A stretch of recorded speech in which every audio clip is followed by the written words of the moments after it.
எல்லாருக்கும் வணக்கம். இன்னைக்கு எத பத்தி பேசுவோம்? இன்னைக்கு ஃபிலிம் கிரிட்டிக்ஸ்ல நம்ம எந்த படத்த பத்தி பேச போறோம்னா, சமீபத்துல ரிலீஸ் ஆன தலைவர் தம்பி தலைமேல் அப்படின்னு ஒரு படம். அந்த படத்தோட ஹீரோ ஜீவா அவர்கள் நடிச்சிருக்காங்க. இயக்குனர் தமிழ் இயக்குனர் இல்ல, மலையாள இயக்குனர். அவர் பேர் நிதிஷ் ஏதோ ஒரு பேரு. அவர் பேர் தெரிஞ்சுக்கணும்னு அவசியம் இல்ல. நிதிஷ்ன்னு சொன்னாய்ங்க. இப்ப இந்த படத்துல என்ன ஒரு முக்கியமான விஷயம்னா, படம் எப்படி இருக்கு அப்படின்றத பத்திலாம் நம்ம பேச போறதில்ல. படம் நல்லா இருக்கா இல்லையா? கதை நல்லா இருக்கா இல்லையா? எப்படி நடிச்சிருக்காங்க? அத பத்திலாம் பேச போறதில்ல. ஏன்னா, அதை விட ஒரு பெரிய விஷயம், முக்கியமான விஷயம் இந்த படத்தோட இதுல ஒண்ணு நடந்திருக்கு. அத பத்தி தான் நம்ம இந்த ஃபிலிம் கிரிட்டிக்ஸ்ல பார்க்க போறோம். அதுல என்ன நடந்திருக்கு? எதனால நம்ம படத்த பத்தியும், படத்தோட ரிவ்யூ பத்தியும், படத்துல நடிச்சிருக்கவங்கள பத்தியும் பேசாம, அதுல ஒரு குறிப்பிட்ட விஷயம் நடந்திருக்கு. அந்த விஷயத்த பத்தி பேச போறோம் அப்படின்றத பத்தி வீடியோல பார்ப்போம்.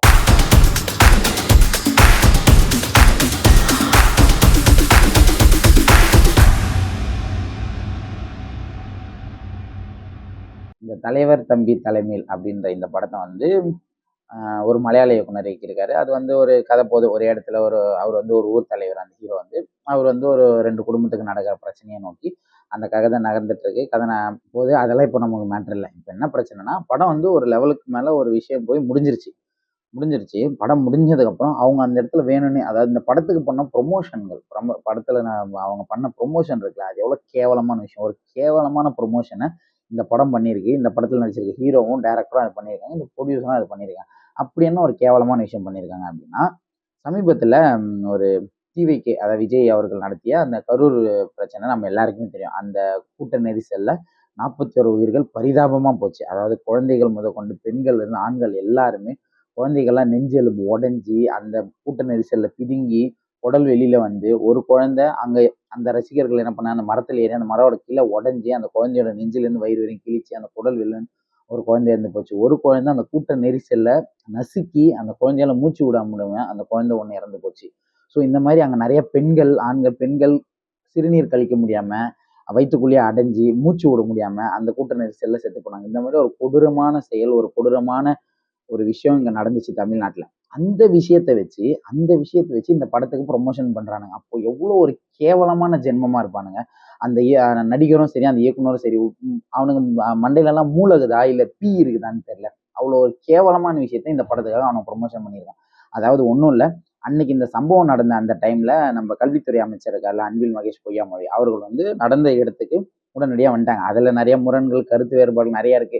அவங்க அங்க நடிச்சாங்க, அவர் ஷூட் பண்ணாரு, அவர் அதை எடுத்தாருன்னு சொல்லி ஒரு தரப்பு சொல்றதும், அவர் உண்மையாதான் சொன்னாரு, அவரோட வருத்தங்கள் இருக்கு. இது எல்லாமே ஒரு போக, இதெல்லாம் ஒரு பக்கம் இருக்கட்டும். ஆனா அந்த சுச்சுவேஷன்ல எந்த மனுஷனா இருந்தாலும் கட்டாயமா இப்ப நம்ம கண்ணு முன்னாடியே ஒரு குழந்தை இறந்து போகுது, ஒரு பெண்கள் இறந்து போறாங்க, அதுவும் கூட்ட நெரிசல் நசுங்கப்பட்டு அவங்க மூச்சு விட முடியும், மூச்சு திணறல் ஒரு 41 உயிர்கள் நம்ம கண்ணு முன்னாடி போகுதுன்னா, எப்படிப்பட்ட மனுஷனா இருந்தாலும் அவன் நிச்சயம் அழுவான், அவன் நிச்சயம் அவன் மனசுடைஞ்சு அவன் பேசுவான். ஆனா இந்த விஷயத்த ட்ரோல் மெட்டீரியல் ஆக்கி, இந்த விஷயத்த கலாய்க்க ஆரம்பிச்சு, அது அது பொதுமக்களோ, அறிவில்லாத அறிவில்லாத தற்குறிங்க பண்ற வேலை தான் அது. ஆனா இது ஒரு கலை வடிவத்துல இருக்கு. நீங்க ஒரு ஹீரோவா நடிக்கிறீங்க, ஒரு படம் எடுக்கிறீங்க, மக்கள் மத்தியில கொண்டு போய் சேர்க்கணும்னு நினைக்கிறேன். நீங்க இந்த விஷயத்த படத்துக்கு ப்ரொமோஷனாக யூஸ் பண்ணலாமா? அதாவது என்ன பண்ணியிருக்காங்களாம், அந்த இடத்துல அன்பில் மகேஷ் பொய்யாமொழி அவர்கள் ஒரு வார்த்தை சொல்லியிருப்பாங்க. அந்த அத்தனை பேர் இறந்து போகும்போது அவர் அழுது, அந்த இடத்துல நின்று அவர் அழுதுட்டு இருக்கும்போது, இதுக்கு தானடா படிச்சு படிச்சு சொன்னோம், கண்டிஷன்ஸை ஃபாலோ பண்ணுங்கடா, ஃபாலோ பண்ணுங்கடான்னு சொல்லி அவர் அழுதுருப்பாரு. அதாவது அந்த கூட்ட நெரிசலுக்கான அந்த வழிமுறைகளை ஃபாலோ பண்ணுங்கன்னு அவங்க முன்னாடியே அந்த டிவி கட்சிக்கு சொன்னதாகவும், அதை ஃபாலோ பண்ணாம மக்கள் அதை மீறி வந்ததாகவும், அந்த கண்டிஷன்ஸை ஃபாலோ பண்ணுங்கடான்ற மாதிரி தான் அவர் சொல்லியிருப்பாரு. ஸோ அந்த இழப்பு, அந்த 41 உயிர்கள் அங்க கண்டிஷன்ஸை ஃபாலோ பண்ணாதனால தான் நடந்தது அப்படின்றது நம்ம எல்லாருக்குமே தெரியும். ஸோ இந்த விஷயத்தை தான் அதில் அவங்க சொல்லியிருப்பாங்க. இந்த விஷயத்தையும், இந்த டைலாக்கையும் அந்த படத்துக்கும் அந்த டைலாக்கும் சம்மந்தமே இல்லை.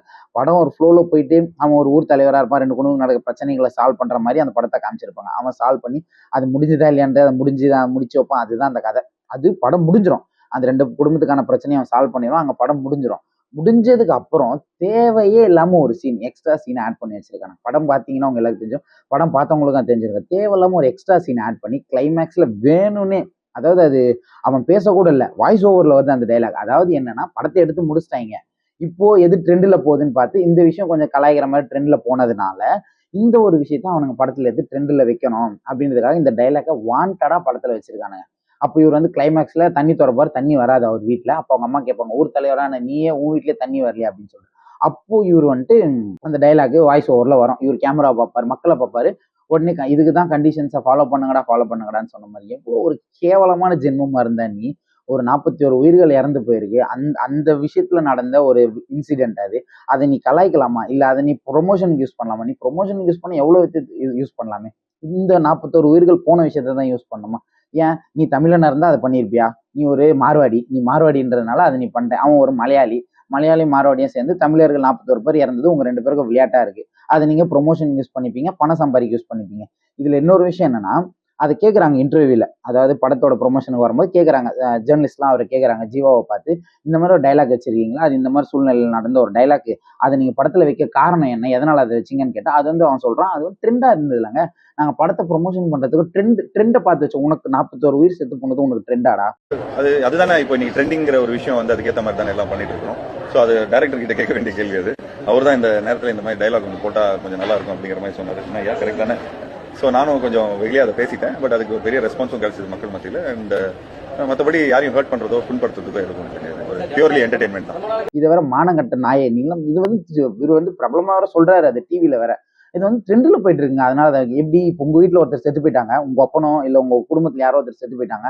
செத்து போயிட்டு அது கொஞ்சம் பிரபலமா போகுது, நிறைய செலிபிரிட்டிஸ்லாம் அங்கே வராங்க. நீ அப்போ ஒரு படம் எடுக்கிற. ஸோ அங்கே வந்து அவங்க அழுகுறதெல்லாம் வச்சு நீ ஒரு ட்ரெண்ட் ஆக்குவியா? எங்க அப்பா சாவுக்கு வந்தாங்கங்க, அங்கே வந்து அழுதானுங்க, அது கொஞ்சம் ட்ரெண்டா போச்சு, அதனால என் படத்தில் நான் அதை வச்சேன்னு சொல்லுவாடா? மானங்கட்ட நாய், அறிவில்லை உனக்குலாம்? கொஞ்சம் கூட மூலன்றது உங்களுக்குலாம் கொஞ்சம் கூட? அந்த டேரக்டர் தான் சேர்த்து கேட்குறேன். இப்போ உங்க வீட்டில் எவனோ செத்து போயிட்டான், உங்க வீட்டில் எவனோ உயிரை விட்டான், அங்கே வந்து யாரும் அழுதுன்னு இருக்காங்க, அழுகுறது கொஞ்சம் கேவலம், அவங்க அழுகுறது கொஞ்சம் சிரிப்பாயிடுச்சு, ட்ரெண்ட் ஆயிடுச்சு, ட்ரோல் ஆயிடுச்சு. அதை எத்தனை நீ படத்துல யூஸ் பண்ணுவியா? கேட்டா இந்த மாதிரி அது ட்ரெண்ட் ஆச்சுங்க அதனால யூஸ் பண்ணுன்னு சொல்லுவியா? அறிவு இல்ல. அப்ப 41 பேர் செத்து போனது உங்களுக்கு கவலை இல்லை, உங்களுக்கு பணம் சம்பாதிக்கணும், உங்களுக்கு ட்ரெண்ட் ஆகணும், அதுதான் உங்களுக்கு. இதுல இன்னொரு முக்கியமான விஷயம் என்னன்னா, இந்த படத்தை ரிலீஸ் பண்ணது, அதாவது தியேட்டரிக்கல் ரிலீஸ் பண்ணது யாரானா ரெட் ஜெயின்ஸ். அதாவது அவங்க கட்சியில இருக்க ஒரு நபரையே அவனுங்க கலாய்ச்சி ஒரு கருத்தை சொல்றானுங்க. அது எப்படி போய் நீங்க அலோவ் பண்றீங்க இந்த படத்தை ரிலீஸ் பண்றது? அப்போ இந்த படத்தை நீங்க போய் பார்க்கல, யாரோ பார்க்க அரசியல் தெரியாத ஒரு 2 பேர் போய் அந்த படத்தை பார்த்து ரெட் ஜெயின் ரிலீஸ். அப்ப ரெட் ஜெயின் எந்த அளவுக்கு இயங்குதுன்றதுதான் இங்க பிரச்சனையே. அப்போ உங்க மேல ஒரு அலிகேஷன் வச்சாலோ, உங்க மேல ஒரு கருத்து வச்சாலோ, உங்க கட்சியில இருக்க ஒரு நபர் மேல ஒரு ஒரு கலாய்க்கிற மாதிரியோ ஒரு பொய்யான குற்றச்சாட்டியோ அவங்க வச்சு ஒரு படத்தை ப்ரொமோஷன் பண்றானுங்க. அப்படி ஒரு படத்தை எப்படி ரெட் ஜெயின்ஸ் ரிலீஸ் பண்ணுது? அப்போ இது எப்படி மக்கள் மத்தியில சொல்லும்? அப்ப நீங்க அரசியல தனியா பாக்குறீங்க, பிசினஸ் தனியா பாக்குறீங்களா? அவன் பிசினஸ் அரசியல் நடக்கிற விஷயத்தை தானே அவன் பிசினஸ்ல கொண்டு வரான். அப்போ இது என்ன விஷயம்னா, மக்களை முட்டாளாக்குற விஷயம். 41 உயிர்கள் போனதை பத்தி எவனுக்கும் இங்க கவலை கிடையாது. எல்லாரும் அந்த அந்த விஷயத்தை வச்சு நீங்க பிரபலப்படுத்தணும், இல்லைன்னா வந்து இதை வச்சு பணம் சம்பாதிக்கணும்ன்ற வேலையை தான் பாக்குறீங்க. அதே அன்னைக்கு அதே டைம்ல நடந்த விஷயங்கள், விஜய் அன்னைக்கு கரூர் விஷயத்துல இருந்து அங்கிருந்து அவரு பிரஸ் மீட் கிட்ட சந்திக்காம தப்பிச்சு ஓடினாரு, அதை கலாய்ச்சி போட வேண்டியதானே? இல்ல அவர் அங்கிருந்து 2 நாளுக்கு முன்னாடி வீட்டுல போயிட்டு, சிஎம் சார் நீங்க என்ன வேணா பண்ணிக்கோங்க, இந்த டைலாக் நீ படத்துல வைக்க வேண்டியதானே? ஏன் இதெல்லாம் வைக்காம அந்த ஒரு மாதிரி அந்த 41 பேர் இறந்து போன அந்த சூழ்நிலையில சொன்ன அந்த டைலாக் எடுத்துட்டு போயிட்டு நீ படத்துல வைக்கிறனா அப்ப என்ன அர்த்தம்? அப்ப நீ ட்ரெண்டுக்காக பணத்துக்காக என்ன வேணா பண்ணுவோம், மக்களுக்காகவோ மக்கள் இழப்புக்காகவோ நீ எதுவும் இல்லை. அதான் நீ ஒரு தமிழா இருந்தா தானே உனக்கு அந்த உணர்ச்சியா இருக்கும். எடுத்தவன் மலையாளி, நடிச்சவன் மார்வாடி, அப்புறம் உங்களுக்கு எங்க அந்த தமிழ் உணவு இருக்கும்? அப்ப தமிழர்கள் செத்து போறதை பார்த்தா உங்களுக்கு அது குதூகலம், கொண்டாட்டம். அதை வச்சு எப்படி பணம் சம்பாதிக்கலாம் பாக்குறீங்க? எதுக்காக இந்த டைலாக் படத்துல வைக்கணும்? இவர் வந்து விஜய் வந்து குஷிப்படுத்துறதுக்கோ விஜய் ரசிகரை குஷிப்படுத்துறதுக்கோ வச்சியா? இல்ல புரியல. இந்த மாதிரி டைம்ல இப்ப யோசிச்சிருப்பானுங்க, இந்த மாதிரி டைம்ல வந்து விஜய் படம் ரிலீஸ் ஆகல, அவரோட ஜனநாயகம் நின்றுச்சு, பராசக்திக்கு செம்ம எதிர்ப்பா இருக்கு சார், இந்த டைம்ல நம்ம படத்தை ரிலீஸ் பண்ணுவோம். ரிலீஸ் பண்றதுக்கு முன்னாடி இந்த டைலாக் ட்ரெண்டா இருக்கு, இதை கொஞ்சம் வச்சோம்னா விஜய் ரசிகர்கள்லாம் வந்து, அதாவது எப்படி ட்ரீட் பண்ணிடுறான், விஜய் ரசிகர்கள்லாம் தற்கூரின்ற மாதிரி தான் இவனும் ட்ரீட் பண்ணிடுறான். அதாவது என்ன, இந்த டைலாக் வச்சோன்னா அவங்களும் என்ன பண்ணுவானுங்க, முட்டாள்தனமா அந்த பராசக்தி படத்தை நிராகரிச்சிருவானுங்க. இப்போ ஜனநாயகம் மாதிரி ரிலீஸ் ஆகல, அப்போ நம்ம இந்த விஜய்க்கு ஆதரவா இருக்கிற மாதிரி இந்த டைலாக் நம்ம படத்துக்குள்ள வச்சோம்னா விஜய் ரசிகர்லாம் குதூகலமா வந்து படத்துக்கு ப்ரொமோஷன் ஆயிடும் சார் அப்படின்னு சொல்லிட்டு ஒரு கேவலமான கண்ணோட்டத்தில் தான் இந்த டைலாக்கை கண்டிப்பா வச்சிருப்பாரு. ஏன்னா அவர் வந்து விஜய் அண்ணா இல்ல அவருக்கு, அதனால அந்த தம்பி வந்து அண்ணனுக்கு ஒரு நல்ல விஷயம் செய்யறாராம், அதை வந்து படத்துல இப்படி செஞ்சிருக்காரு. அதை வந்து ஆடியன்ஸ் வந்து உடனே அப்படியே முட்டாள் ஆடியன்ஸ்லாம் வந்து உடனே படத்தை பார்த்துருவாங்கன்னு இவனுங்க முட்டாள்தனமா நினைச்சிருக்காங்க. ஆனா எல்லாருமே அந்த படத்தை பார்த்து காரி தான் துப்பிட்டு இருக்காங்க. இப்படி ஒரு சூழ்நிலை நடந்த ஒரு விஷயத்த ஒரு டைலாக் எடுத்து நீ எப்படா படத்துல வைக்கிற அப்படின்ட்டு. இந்த மாதிரி மக்களை இன்னுமே தற்கூரியாகவும் முட்டாளாகவும் நடத்துற இந்த மாதிரி இயக்குனர்களும் இந்த மாதிரி நடிகர்களும் அவங்களோட படத்தெல்லாம் ஓடவே ஓடக்கூடாது. அவனுங்கெல்லாம் வந்து எப்படின்னா சினிமா விட்டு அவனுங்கெல்லாம் ஒதுக்கி வச்சிடணும். இந்த மாதிரி ஒரு கேவலமான புத்தியை எடுத்துட்டு வந்து அவர் வந்து விஜய்க்கு அப்படியே முட்டு கொடுக்குறாராம்.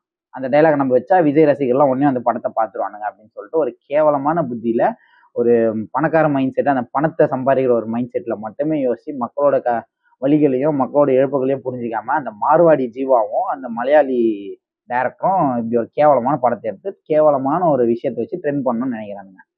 இது ஒரு கேவலமான படம். இந்த படத்தை வேற பிரபலமா இது வேற இதுல என்னன்னா இந்த சோசியல் மீடியால இருக்க தற்கூரி நாயங்களா இருக்கானுங்களா, படம் வந்து பொங்கல் வெற்றி, பொங்கல் ரிலீஸ், இந்த படம் தான் டாப்பு டோப்பு என்னென்னமோ சொல்லி என்னமோ சுத்தின்னு இருக்கானுங்க. இன்னொரு இந்த ஜனநாயகன் பராசக்தி படத்துக்கு வந்து ஒரு இது பராசக்தி நல்லா இல்ல, அது ஒரு தீய சக்தி, இந்த மாதிரி போயிட்டு இப்ப அந்த படத்தை தோக்கடிக்காக இந்த படம் உங்களுக்கு நல்லா இருக்குதுல்ல. ஏன்னா இவர் வந்து விஜய்க்கு ஆதரவா அந்த படத்துல பேசிட்டாரு.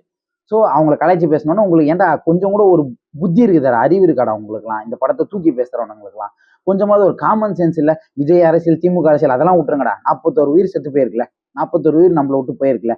அந்த அந்த டைம்ல நடந்த ஒரு விஷயத்த அது விஜயா இருந்தாலும் விஜய் பண்ண தவறையோ இல்ல மத்தவங்க பண்ண தவறையோ கலாய்ச்சி போறது தப்புதான். இப்படி ஒரு படத்துல அது எவன் பண்ணதா இருந்தாலுமே அதை கலாய்க்க கூடாது. ஏன்னா 41 உயிர்கள் போயிருக்கு நம்மள விட்டு.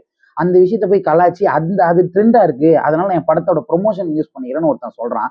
அந்த படம் வெற்றி பெற்றுச்சு, அந்த படம் புடுங்கிருச்சு நொடிங்கிருச்சுன்ட்டு எப்படி நீங்க எல்லாம் பேசுறீங்க? உங்களுக்கு எல்லாம் அறிவு கொஞ்சமா இருக்குதா? உங்க எல்லாருக்குமே தலையில மூலகுதா?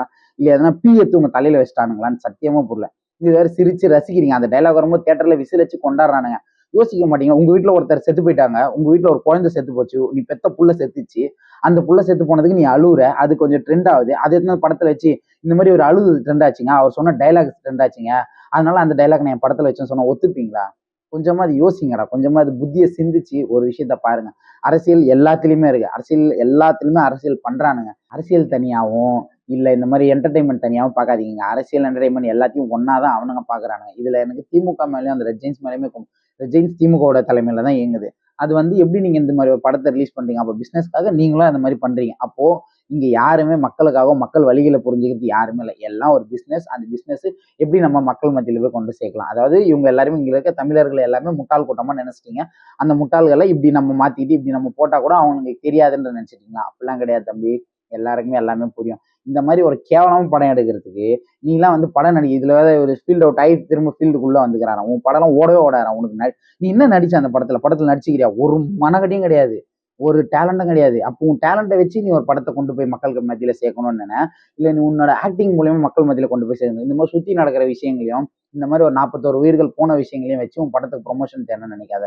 இந்த மாதிரி ஆளுங்க நீலாம் வந்து இந்த எப்படி சொல்றேன்னா இந்த ஜீவாவும் அந்த டேரக்டரும் கண்டிப்பா தமிழக மக்கள் மத்தியில பகிரங்கமா அவங்க மன்னிப்பு கேட்டு அவங்க இப்படி ஒரு விஷயத்த அவங்க அலட்சியமாகவும் கேலி கிண்டல் செய்யற மாதிரியும் இப்படி ஒரு கதையை அங்க வச்சதுக்காகவும் அவங்க தமிழ்நாடு மக்கள் மத்தியில மன்னிப்பு கேட்டே ஆகணும்.